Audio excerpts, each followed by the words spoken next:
Well, from the gentle poo to the scary who, I'm behind the settee now because this is where children like me, growing up in the 60s and 70s, watched the adventures of Britain's best-loved Time Lord in his various incarnations, defending intergalactic harmony against the likes of the Cybermen and the dreaded Daleks.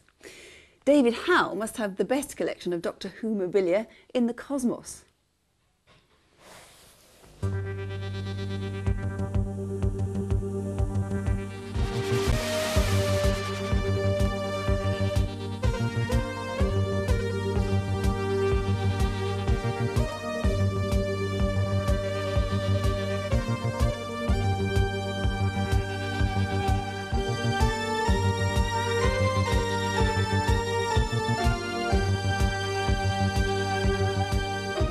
Companion costumes like Adric there, and we've got this rather nice tattered spacesuit that was worn by an actor called Rodney Bewes from the Knightley Lads in the Doctor Who that he appeared in with Peter Davison. And we've got various other costumes here. We've got the Silurian from Peter Davison's story. We've got a Famazi, the green giant budgerigar, which is quite amusing, and a Vanir as a character wearing radiation armour. And these sorts of costumes can be anything sort of like 500 or so pounds.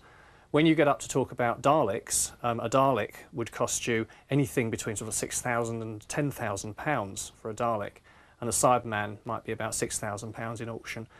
Now, as well as the costumes and props from the actual series, there's all the little bits of merchandise that was spawned by that series, and well, I never knew there was so much. Take me through some of the more sought-after items that you've got. Well, what we've got on the table here is a number of things, basically going back through the history of the series, if you like. We've got the Doctor Who pinball, which is from the 60s. I mean, the toys were produced in 65, 66, which was really the time for Doctor Who. We've also got these little tiny movable Daleks there, with little ball bearings in the base that you can play with. And David, if you saw one of these little rolling Daleks with its little box and it was 1965, how much would you pay for that?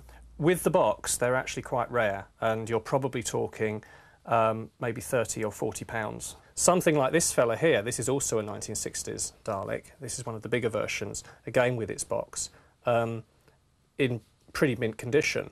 This one is going to cost you anything between 100 and 150 pounds. Moving on, you get to 1967 with Patrick Troughton, and this is an example of a piece of Patrick Troughton merchandise, which was done by Wall's Ice Cream. When they did the Sky Ray Ice Lolly, they did a special promotion for a new shape Sky Ray. I'm not quite sure what was new about it, but they gave away these little cards with each lolly, and then you could send off for an album to put them in. When we get to John Pertwee, there was a promotion with Sugar Smacks. Which, because I'm a John Pertwee man myself. You're a John Pertwee man. Oh, yes. So which is your favourite Doctor? My favourite Doctor is probably Patrick Troughton. It tends to be the one that you grow up watching, and I grew up watching Patrick Troughton. After John Pertwee, there was Tom Baker, and I've got the sort of the infamous Tom Baker underpants. Oh, lovely. Lovely, yes. British Home Stores decided that boys of all ages would want to have Doctor Who underpants. You've got so much Doctor Who stuff, David, it's ridiculous. But if there was one thing that would make your collection complete, what would it be?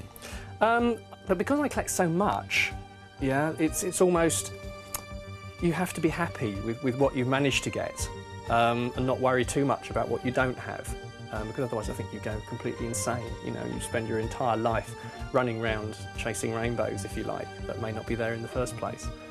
Or chasing Daleks. Or chasing Daleks, or TARDISes, or K9s.